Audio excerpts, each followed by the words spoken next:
თქვენ ხედავთ რომ უკიდურესად პოზიტიურად ხვდებიან არა მხოლოდ თავრობაში აქ არამედ ხალხის დონეზე სხვადასხვა აუდიტორიებთან ახალგაზრდობაში განსაკუთრებით საქართველოს აქვს ძალიან მყარი და ძალიან დადებითი რეპუტაცია.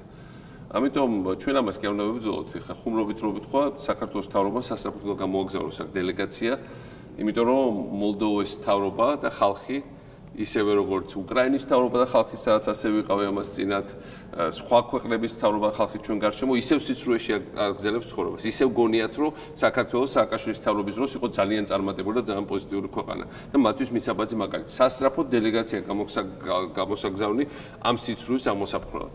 ეს ხუმრობი და სიმართლე თუ თქვათ ვილაპარაკებთ, საქართველოს რეპუტაციის უნდა გაფრთხილება და არა გალანძღვა და არა მიწასთან გასწორება, უნდა გაზდა კიდე გაუმჯობესება და საქართველოს შეინარჩუნებს თავის ლიდერის პოზიციებს მინიმუმ ამ პოსტსაბჭოთა სივრცეში.